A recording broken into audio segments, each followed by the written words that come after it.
Putin is really going to survive even a substantial part of his extended mandate up until 2030, he has really got to harbour his resources for that, prepare for the long haul. And I'm afraid that the bad news of this conversation is this is a long war, which is going to be partly conventional and partly unconventional. And a lot of the unconventional parts are going to be very difficult, not only the communications and cyber, but the use of civil nuclear power and the threat of civil nuclear accident, Chernobyl, turning Zaporizhia into a Chernobyl plus. Hello and welcome to Frontline for Times Radio. I'm James Hansen, and today I'm delighted to be joined by Robert Fox, who's been a journalist for more than 50 years, during which time he's covered conflicts in the Balkans, the Middle East and the Falklands. He's also the author of multiple books, is a respected defence commentator and is currently the defence editor for the London Standard. Robert, welcome to Frontline. Hello. I wanted to get your thoughts, first of all, on where we are in the war in Ukraine. It feels like we've had an incredibly consequential few weeks with the US election, then with the approval of Ukraine's use of the ATACMS and the Storm Shadow missiles inside Russian territory. We've also had changes to Russia's nuclear doctrine approved by Vladimir Putin and Russian forces continuing to make advances in the east of Ukraine. How would you describe the phase of the war we're currently in? Well, in a different way, both sides are coming to a culminating point. By that, there will be a phase which will come in the next few weeks where they will have to draw breath because, as you rightly say, Russia is gaining grounds right across the piece in 3 or 4 parts of the front, very worrying. They're expecting a mass attack in Zaporizhia Oblast on Zaporizhia itself, which could raise a whole lot of consequences about nuclear fallout from nuclear plants. But leave that aside, look at the general picture. Russia is moving forward, and this is causing a certain amount of apprehension, not to say panic, in Western European capitals, but at a colossal cost. And this is the thing that is underreported in Western media. Not who am I to grandstand on this because I haven't been there, but latest British and American, but above all British analysis says in the, I haven't gone mad, the Kharkiv pocket, I mean Kharkiv rather than Kursk, the attrition rate is higher even than for the Chinese human waves at the end of the Korean War in 1953, which is the highest of the lot in the history of modern infantry warfare. It is 11 per unit area on the Western Front, ghastly, particularly in the mid-years of 1916, 1917, also the Great Offensive of 1918 on the Western Front, it was only 6. Here you are seeing rates as it was roughly, by the way, in the Vietnam War at its highest. People are not really looking at that. And this raises a whole lot of questions about Russia and its manpower. I mentioned Korea and the human wave. It does seem that some of the commanders, and this explains why people like Gerasimov, as the commander-in-chief, has stayed in place. It's crude tactics. They're going to use human waves. But for how long? And on that note, what do you make of the increasing use of North Korean troops, but also, according to reports now, Houthi troops from Yemen as well now fighting on the side of Russia? Well, that is a sign of desperation, but the supporters of Russia are not prepared to accept that. They say we've got a mighty economy in depth. We can do it. We can do the munitions. We've got the support of China. And by the way, increasingly, frontline troops, infantry troops are having to rely on Chinese radio and communications in the Ukraine war. But over 50% of the medium level 152 millimeter and around about 155 standard ex-Soviet, old Soviet products, trademark as it were, now come from North Korea. Increasingly, we're seeing a reliance on North Korea. And again, it's very difficult to poke into this, but fascinating. Yes, North Korean forces have been seen around Kursk, and also reconnaissance forces reported by the Ukrainians, picking them up, seeing their corpses around Kharkiv. Now, why this is particularly fascinating is that official Russia is in denial about this. I was on a show with Sky Arabia, which is not exactly opposed to the Moscow line, and we had a Moscow professor pushing the Kremlin line, and he said there are no North Korean troops in Russia at all. Show me a photograph, Mr. Fox. You don't have photographs of them, do you? They are not there. This is an extremely tender point because Russia could have the troops just about, and we'll talk about that in a second. But it is pretty clear that the 10,000, 11,000 North Koreans estimated to be in there and to be in training and coming forward to the battlefront in Kursk and Kharkiv is just the beginning. The British estimate, and the Brits have been pretty good on this, is that the offer, and there is a big trade going on between Moscow and Pyongyang at the moment, the offer is over 100,000. Now, what does that mean if you're reliant on 100,000 fighters? And as you rightly say, they've been getting always levies from the minorities, the former Soviet satellites, the former Soviet stans, and now either in the Federation or on the edge of the Federation. They're being paid to come in, and they have moved into Yemen to recruit forces. Now, that speaks of something. And the something is this, as I alluded to, is that it is fairly evident that Putin and his inner core in the National Security Council of Russia realize they cannot afford a general mobilization. In the jargon, they have had a crypto a general mobilization.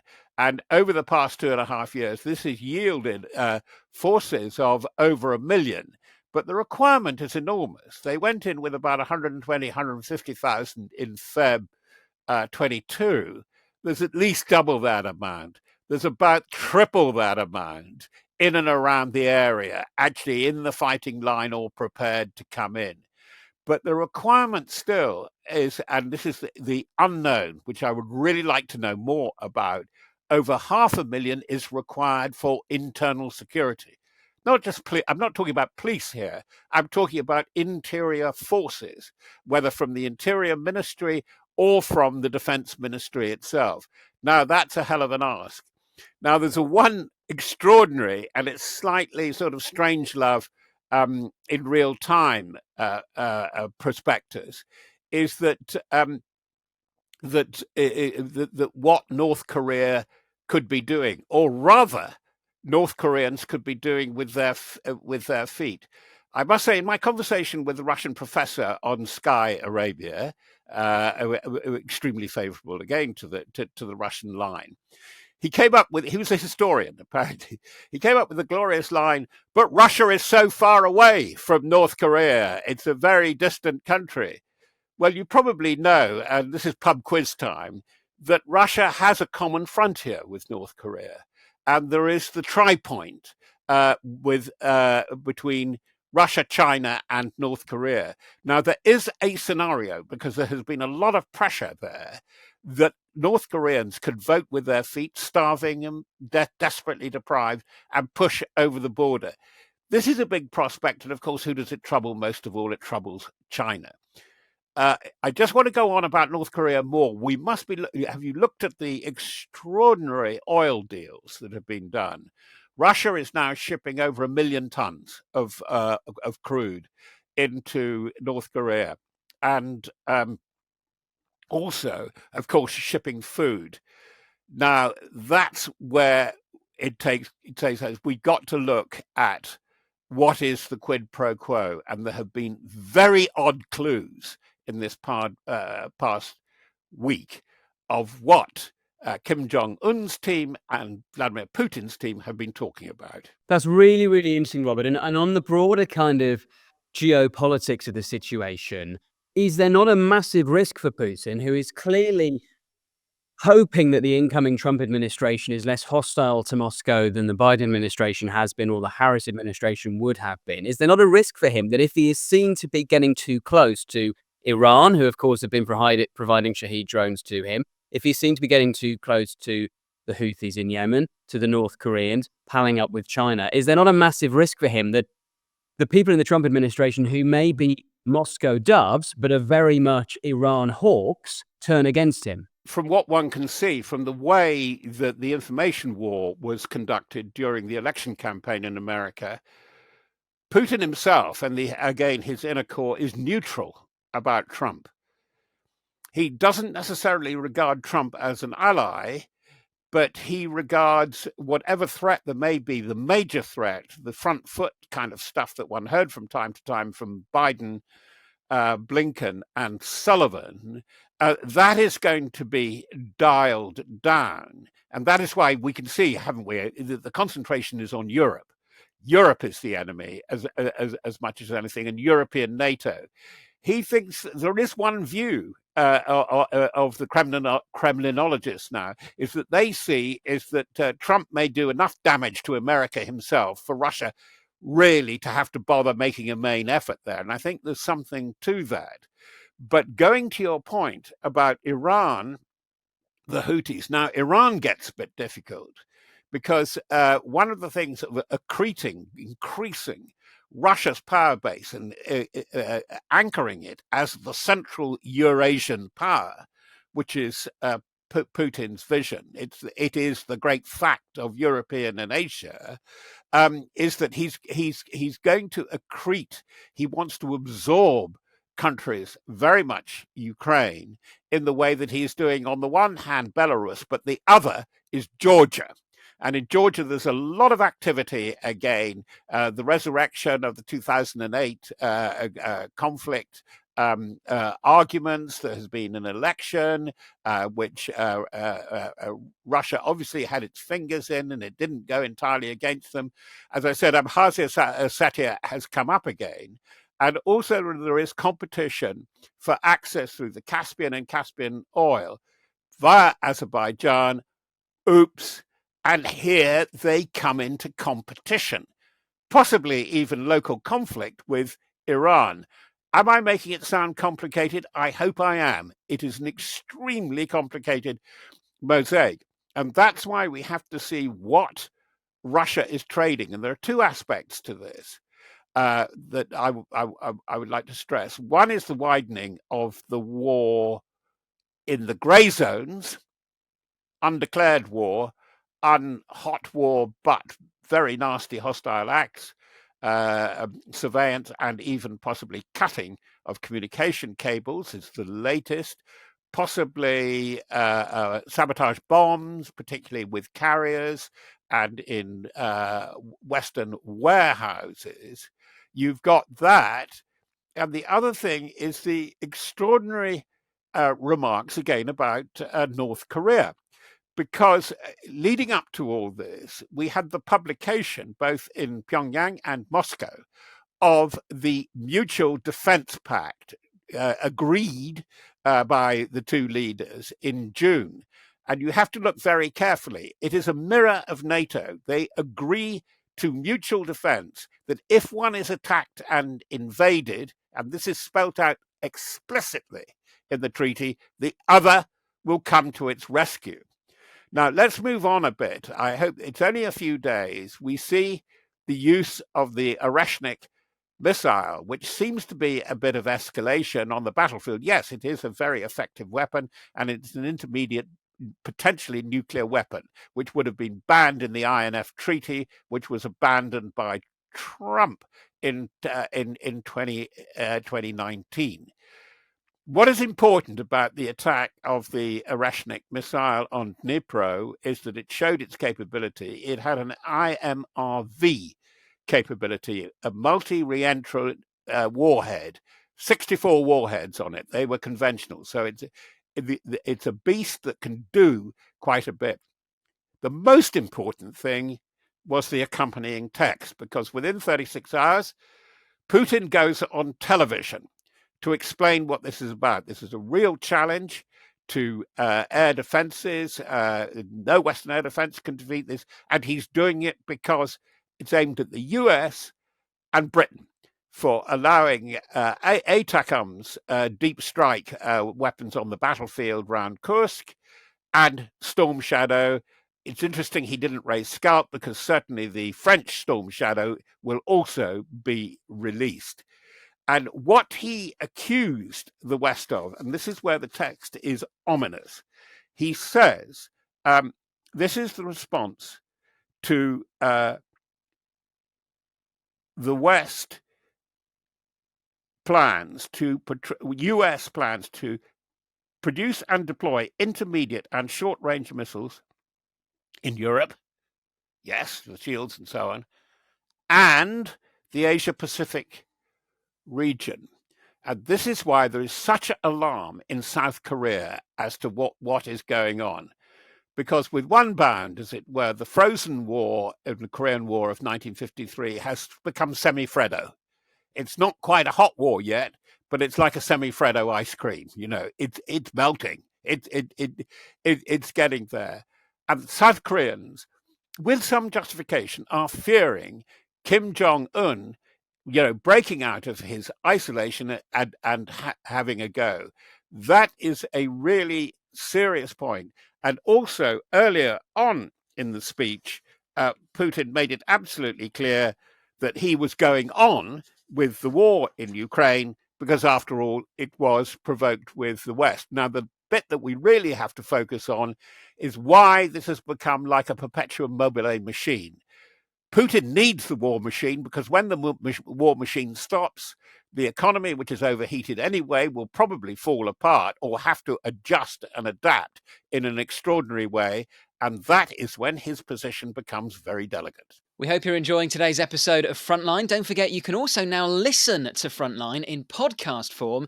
Just search for The World in 10 from wherever you get your podcasts, where you can also hear daily analysis of the biggest stories relating to war and defence. And we'll put a link to The World in 10 in the description below. Well, let's pick up on that point, Robert, because that's a really interesting one. Because, we seem to be at this moment now where there is conversation around what a potential settlement or ceasefire may look like in Ukraine. Obviously, the Trump administration will have ideas on that. And yet a lot of Ukraine supporters say this would be a ridiculous time to negotiate any kind of settlement because, yes, okay, Russia is making advances still, in the east of Ukraine, and they're making advances currently in the west of Donetsk Oblast. But actually, if you look at their structural position, with the weakness of the economy, with the strength of the ruble, with the supply issues they've got, and as you outlined earlier, with the manpower issues they've got, actually their structural position is very weak. Interest at 21% too, which is really what worrying the oligarchs, those that are left. It is very interesting because, what are the terms going to be? Well, we've had the loudmouth, the usual megaphone diplomats speaking, Lavrov, who is more moderate, but Medvedev still talking about sort of wars of conquest for Russia to obtain its rights, rather disorientated. But you just have to analyze the language of Maria Zakharova, who is really the Trump superfan. Now, she appears on telly continuously. Her technical position is chief spokesman for the foreign ministry. And her terms as of 2 weeks ago were totally neutral. Ukraine, disarmed, no Western support, least of all Western military support. Well, it's really, we want you to be a kind of hybrid Belarus, which it can't be because it's far richer, or even a Georgia minus or plus. There's no basis for negotiation there. And if I can shift, what was so extraordinary, the interviews on her autobiography of Angela Merkel, which are very disappointing. And one realizes that she didn't get to grips with Putin at all, that she should have known the balloon was going up with the annexation of Crimea in 2014. And then she was a main protagonist in pushing towards the Minsk agreements. And they were absolutely, sorry to use the wonderful metaphor, but it always comes up with Imperial Russia, it was a Chomkin village. Like Chomkin's famous villages, it was all facade and no substance. It really had nothing to it. And it is quite clear that she let Putin off the hook, and in a way that she doesn't realize. And this has put Germany in an equivalent position, equivocal position. And that's why I think, sorry to use my favorite expression, and I use it because it is my own bastard child, it's going to be a semi-Fredo war. It's going to be an on-off, quite violent, because Russia, even if it could annex great chunks and occupy Ukraine, looking out over the next 18 months, it's got a country that, when all said and done, with quite a decent economy, which put an effective army of more than 500,000 in the field. Now, what happens to that army? It's going to be around. And next door, you've got 400,000 potentially in the Polish forces, and you've got between quarter and a third of a million on total call out, at which they are very effective, in Finland. And it's quite clear that Russia knows it's got to really be careful about its resources. For example, everybody said, "Ooh la la, Finland has joined NATO. Oh, this is really threatening to Russia." Extended the NATO-Russia border confrontation line by 700 kilometers plus. Oh yeah, but Russia has withdrawn, has demilitarized the frontier with Finland. I'm not saying that Finland has become pacifist overnight. Far from it. It's because they can't do it. This is the point, that they're going to be short of willing manpower. And that's why I think that the prognostications that the decision point for Russia really comes around May, June next year. We will really see what's going on. And if Putin is really going to survive even a substantial part of his extended mandate up until 2030, he has really got to harbor his resources for that, prepare for the long haul. And I'm afraid that the bad news of this conversation is this is a long war, which is going to be partly conventional and partly unconventional. And a lot of the unconventional parts are going to be very difficult, not only the communications and cyber, but the use of civil nuclear power and the threat of civil nuclear accident, turning Zaporizhzhia into a Chernobyl plus.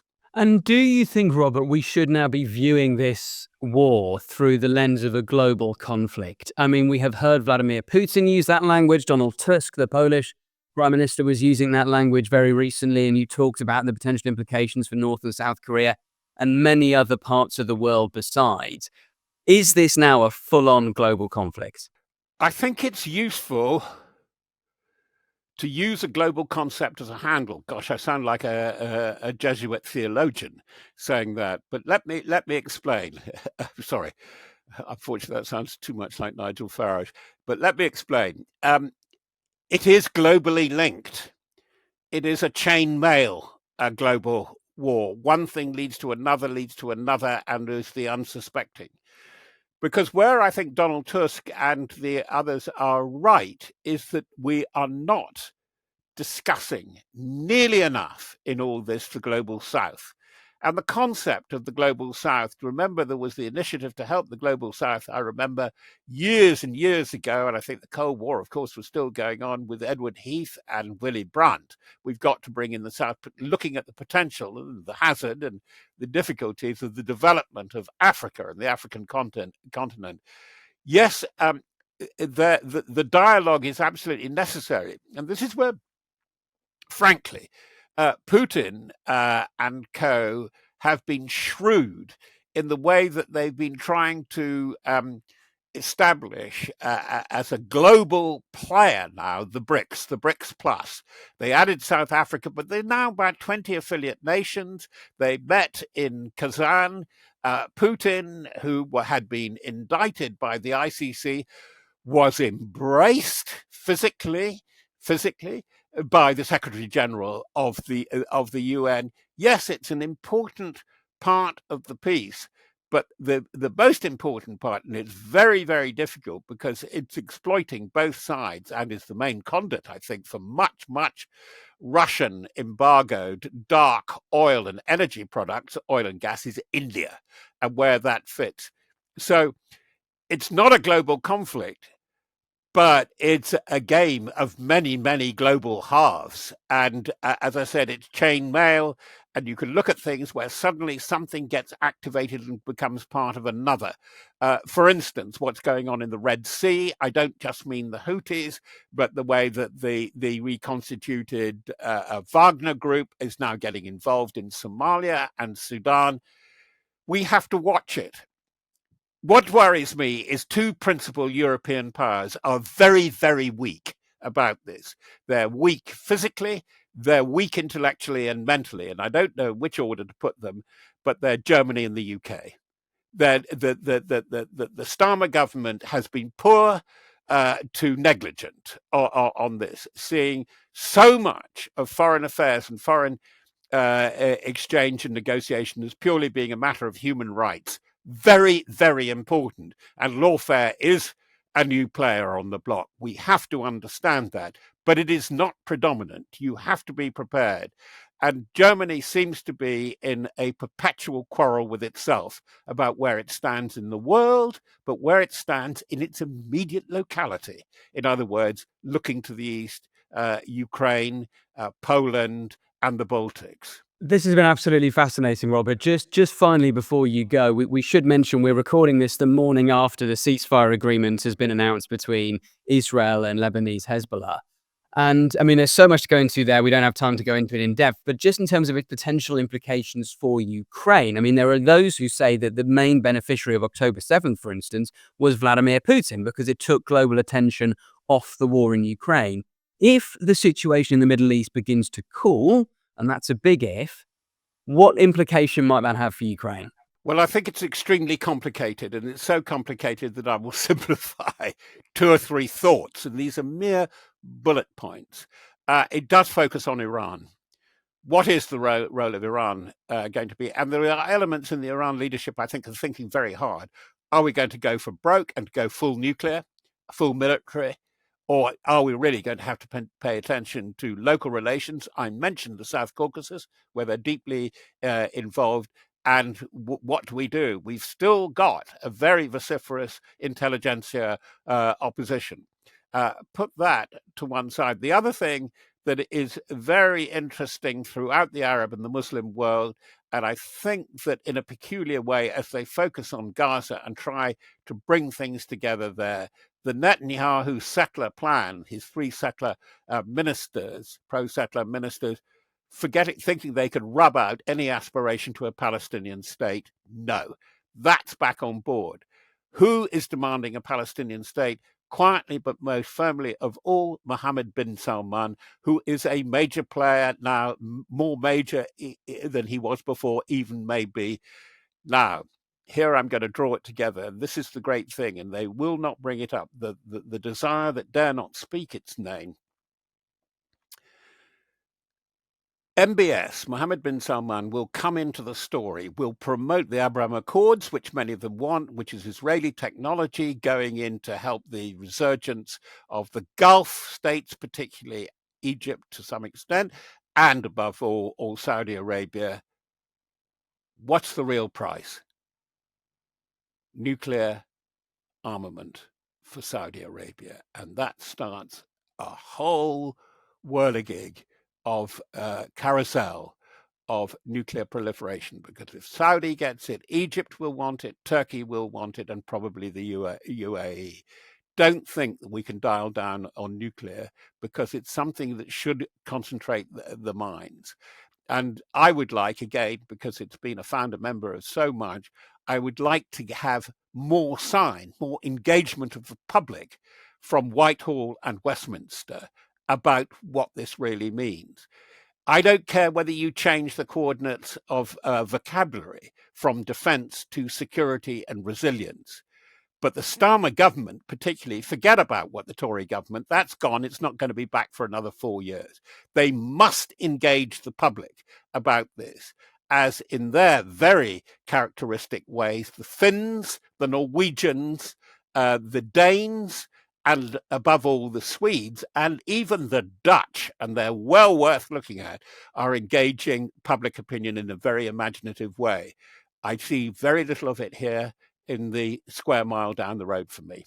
Robert, it's been a privilege to tap into your insights and expertise. Thank you so much for joining us today on Frontline. Thank you for watching today's episode of Frontline. For early access to our videos, member-only Q&As and live streams, then sign up for a membership via the link in the description. And for the latest news and breaking stories, listen to Times Radio and follow us at thetimes.com.